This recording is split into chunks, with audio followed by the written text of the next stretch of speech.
الرحمن الرحیم۔ صرف 5 منٹ کا مدرسہ 20 ربیع الاول۔ اسلامی تاریخ۔ عربوں کی اخلاقی حالت کے بارے میں بیان ہو رہا ہے۔ ہمارے نبی صلی اللہ علیہ وسلم کے آنے سے پہلے عربوں کی اخلاقی حالت بہت زیادہ بگڑ چکی تھی۔ ظلم و ستم، چوری، ڈاکہ زنی، زناکاری، بدکاری بالکل عام تھی۔ جوا کھیلنے، شراب پینے کا رواج بہت زیادہ تھا۔ بے حیائی اور بے شرمی اس حد بڑھ گئی تھی کہ کھلے عام برائی کر کے اس پر فخر کرتے تھے۔ معمولی باتوں پر جھگڑا، لڑائیاں برسوں تک چلتی رہتی تھی۔ سود کی نحوست پورے معاشرے کو بگاڑ دیا تھا۔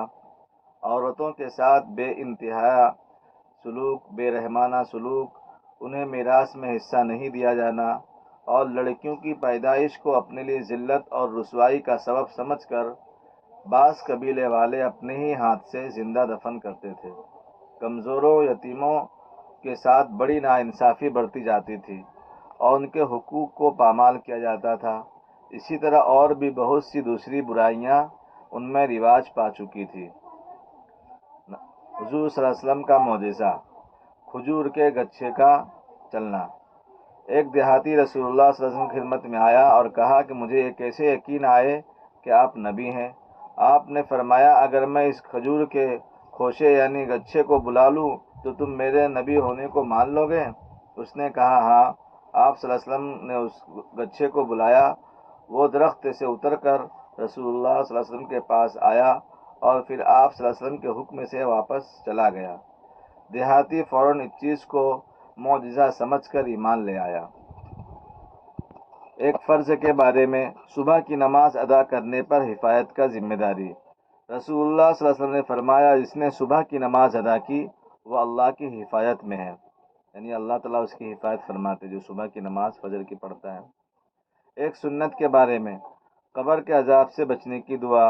ہمارے نبی صلی اللہ علیہ وسلم یہ کثرت سے دعا کرتے تھے، اللہم انی اعوذ بک من عذاب القبر ومن عذاب النار ومن فتنة المحیا والممات ومن فتنة المسیح الدجال، جس کا ترجمہ، میں عذاب قبر، عذاب دوزخ، زندگی موت کے فتنے اور دجال کے فتنے سے میں تیری پناہ چاہتا ہوں۔ ایک اہم عمل کی فضیلت، انصاف کرنا۔ رسول اللہ صلی اللہ علیہ وسلم نے فرمایا، انصاف کرنے والے اللہ تعالیٰ کے پاس نور کے ممبروں پر ہوں گے، اور یہ وہ لوگ ہوں گے جو اپنی حکومت، اہل و عیال اور رعایا کے متعلق انصاف سے کام لیتے ہوں گے۔ ایک گناہ کے بارے میں، فضول خرچی کرنا۔ قرآن میں اللہ تعالیٰ فرماتا ہے، اسراف اور فضول خرچی مت کیا کرو، کیونکہ اللہ تعالیٰ فضول خرچی کرنے والوں کو پسند نہیں کرتا۔ دنیا کے بارے میں، کھانے پینے کی چیزوں میں غور کرنا۔ قرآن میں اللہ تعالیٰ فرماتا ہے، انسان کو اپنے کھانے میں غور کرنا چاہیے کہ ہم نے خوب پانی برسایا، پھر ہم نے عجیب طریقے سے زمین کو پھاڑا، پھر اس زمین میں سے غلہ، انگور، ترکاری، زیتون، کھجور، گھنے باغ، میوے اور چارہ پیدا کیا۔ یہ سب تمہارے اور تمہارے جانوروں کے فائدے کے لیے ہے۔ آخرت کے بارے میں، حور کی خوبصورتی۔ رسول اللہ صلی اللہ علیہ وسلم نے فرمایا، اگر جنت کی کوئی عورت زمین والوں کی طرف جھانک لے تو زمین و آسمان کے درمیان کی تمام چیزوں کو روشن کر دے گی اور اس کو خوشبو سے بھر دے گی، اور اس کی اوڑھنی دنیا اور تمام چیزوں سے بہتر ہے۔ طب نبوی سے علاج۔ سرکہ کے فوائد۔ رسول اللہ صلی اللہ علیہ وسلم نے فرمایا، سرکہ کیا ہی بہترین سالن ہے۔ فائدہ۔ محدثین حضرات کہتے ہیں کہ سرکہ تلی کے بڑھنے کو روکتا ہے، جسم میں ورم نہیں ہونے دیتا، کھانے کو ہضم کرتا ہے، خون کو صاف کرتا ہے، پھوڑے پھنسیوں کو دور کرتا ہے۔ نبی صلی اللہ علیہ وسلم کی نصیحت۔